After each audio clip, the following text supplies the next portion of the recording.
with a revelation coming from Zaldico, which, by the way, had a part 4 today. I think it was part 4 today, basically saying that he never earned, never took, never received, and in fact, it was the former Speaker, Martin Romualdez, and the President. In fact, yung today, yung kanyang revelation today, ang sinabi, nagbibigay daw siya ng 2 billion a month to the President. Wow. You could see the type of person he is. He's not only a thief, but he's a liar. Diba? Paano mo masasabi na wala kang kinita ron eh, mismo nagsasabi lahat ng mga tao sa ilalim niya? Na 25% ng kickback niya. Siya mismo.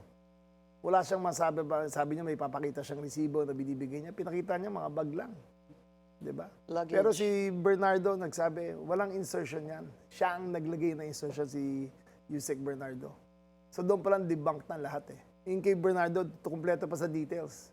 Kumpleto ko saan kinuha, saan nangyari, sino binigyan. Kumpleto lahat yun. Yung sa kanya, nagbigay ako ng ganyan. Wala naman resibo. Sabi niya, puro resibo siya. Pero wala naman. Ngayon, sinasabi niya, magiging charge daw namin with terrorism. Right. I don't believe so. Hindi naman siya, he's not on the CTA list of the government. So, he's a criminal. He's a criminal, plain and simple. He's a liar, he's a thief, he's a criminal.